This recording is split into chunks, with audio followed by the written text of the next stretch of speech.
민수기 28장 16절부터 31절까지 말씀을 저와 성도님들이 한 절씩 교독하도록 하겠습니다. 첫째 달 14째 날은 여호와를 위하여 지킬 유월절이며 명절이니 이래 동안 무교병을 먹을 것이며 그 첫날에는 성회로 모일 것이요 아무 일도 하지 말 것이며 수송아지 2마리와 순양 1마리와 1년 된 순양 7마리를 흠없는 것으로 여호와께 화제를 드려 번제가 되게 할 것이며 그 소재로는 고운 가루에 기름을 섞어서 쓰되 수송아지 1마리에는 10분의 3이요 순양 1마리에는 10분의 1을 드리고 어린 양 7에는 어린 양 1마리마다 10분의 1을 드릴 것이며 또 너희를 속죄하기 위하여 순염소 1마리를 속죄제를 드리되 아침의 번제 곧 상번제 외에 그것들을 드릴 것이니라. 너희는 이 순서대로 이래 동안 매일 여호와께 향기로운 화제의 음식을 드리되 상번제와 그 전제 외에 드릴 것이며 7째 날에는 성회로 모일 것이요 아무 일도 하지 말 것이니라. 77절 처음 익은 열매를 드리는 날에 너희가 여호와께 새 소제를 드릴 때에도 성회로 모일 것이요 아무 일도 하지 말 것이며 수송아지 2마리와 순양 1마리와 1년 된 순양 7마리로 여호와께 향기로운 번제를 드릴 것이며 그 소제로는 고운 가루에 기름을 섞어서 쓰되 수송아지 1마리마다 10분의 3이요 순양 1마리에는 10분의 2요 7마리에는 어린 양 1마리마다 10분의 1을 드릴 것이며 또 너희를 속죄하기 위하여 순염소 1마리를 드리되 너희는 다 흠없는 것으로 상번제와 그 소제와 전제 외에 그것들을 드릴 것이니라. 아멘. 이스라엘 백성들을 애굽에서 건져주신 하나님께서는 앞으로 이스라엘 백성들이 어떻게 살아가야 할지를 알려주시기 위해 그들에게 절기를 허락하셨습니다. 잊지 않고 절기마다 하나님의 뜻을 떠올리며 살아가도록 하기 위한 하나님의 아주 세밀한 계획이었습니다. 오늘 본문에 기록된 그 절기와 의미를 간략하게 살펴보면서 구원받은 성도로서 우리는 어떠한 삶을 살아가야 하는지 다시 한번 깨닫는 시간이 되기를 간절히 소망합니다. 이스라엘 백성들은 출애굽하는 과정에서 하나님이 마지막 재앙으로 애굽의 모든 장자를 치셨습니다. 하지만 이스라엘의 장자들은 죽임을 당하지 않았는데 그 이유는 바로 어린 양의 피였습니다.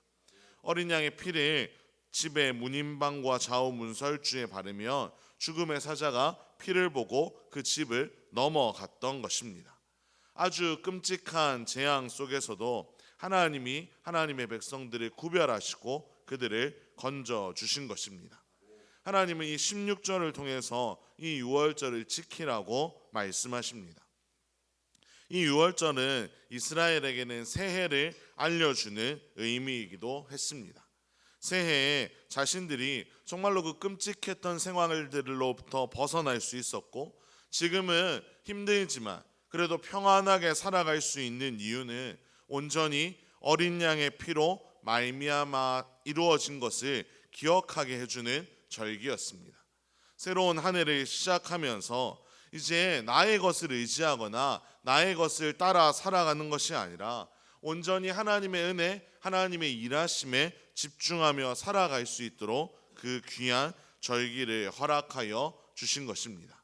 그렇기 때문에 우리 역시 구원받은 성도로서 예수 그리스도의 보혈의 은혜에 감사하는 마음으로 하루하루를 살아가야 합니다.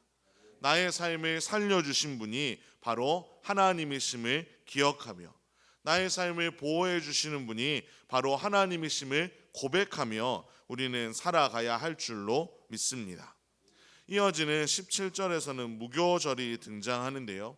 애굽을 떠나기 전에 하나님은 백성들에게 고기를 구워 먹고 무교병과 쓴 나물을 먹으라고 명령하셨습니다. 출애굽을 하기 직전에 최후의 만찬처럼 이 음식을 먹도록 하신 것이니 좀 더더욱 의미가 있지 않겠습니까? 이 무교병이라는 것은 반죽을 발효시키는 누룩을 전혀 넣지 않은 빵입니다. 즉 누룩으로 인해 부풀리지 않은 빵을 의미합니다. 즉 아주 거룩한 빵을 의미하는 것입니다. 하나님께서는 이스라엘 백성들이 이제 애굽에서 나가서 정말로 가나안 땅을 향해 나아갈 때 그 가나안에 있는 수많은 우상들을 이미 알고 계셨기에 하나님이 이 무교절을 통해서 이들이 자신의 정체성을 늘 잊지 않도록 정말로 하나님의 백성으로서 구별되어 살아가도록 이 절기를 허락하여 주신 것입니다. 눈앞에 보이는 여러 가지 것들에 미혹되어서 요 정도는 괜찮겠지라는 마음으로 이방의 문화와 우상들을 자신의 삶에 가져오지 않도록 철저하게 작은 것이라도 끊어내며 살아갈 수 있도록 아주 작은 양의 누룩이라도 빵이 부풀어 오르게 되듯이 아주 작은 타협도 이루어지지 않도록 하나님은 경고하시기 위해 백성들에게 알려주시기 위해 이 절기를 허락하여 주셨습니다. 이 시대를 살아가는 우리도 마찬가지입니다. 여러 가지 어려움과 유혹들이 우리 앞에 놓여 있습니다. 그러한 삶을 살아가는 우리가 이스라엘 백성들이 가나안 땅에서 자신들의 성결함을 잃지 않기 위해 애쓰고 애썼던 것처럼 우리 역시 우리의 정체성, 하나님의 백성으로서의 정체성을 결코 잊지 말아야 할 것입니다. 세상은 뭐라 하든지 상관없이 우리는 하나님의 법과 질서를 바르게 지켜나가야 할 줄로 믿습니다. 이어서 약속의 땅으로 들어가는 이스라엘 백성들에게 하나님은 77절을 지키라고 말씀하십니다. 이 77절은 초실절 이후 50일째 되는 날이라고 해서 오순절이라고 부르기도 하고 다 자란 밀과 보리를 추수한다고 해서 맥추절이라고 부르기도 합니다. 결국 이 77절의 핵심은 처음 익은 열매를 하나님께 드리는 것으로 이 절기에 이스라엘 백성들은 함께 모여 아무 일도 하지 않아야 했습니다. 이것은 구원받은 성도들의 삶에서 무엇이 가장 중요한지를 보여줍니다. 처음 익은 것을 하나님께 드린다는 의미는 우리가 아무리 수고해도 하나님이 주시지 않으며 우리가 결코 얻을 수 없다는 것, 이 모든 것을 하나님이 주셨다고 고백하는 것입니다. 모든 것을 하나님께서 공급하신다고 그 신앙을 고백하는 행위인 것입니다. 사랑하는 성도 여러분, 우리에게 하나님이 절기를 허락하신 것은 하나님이 누리기 위함이 아닙니다. 하나님이 우리에게 절기를 허락하신 이유는 철저하게 우리를 위한 것입니다.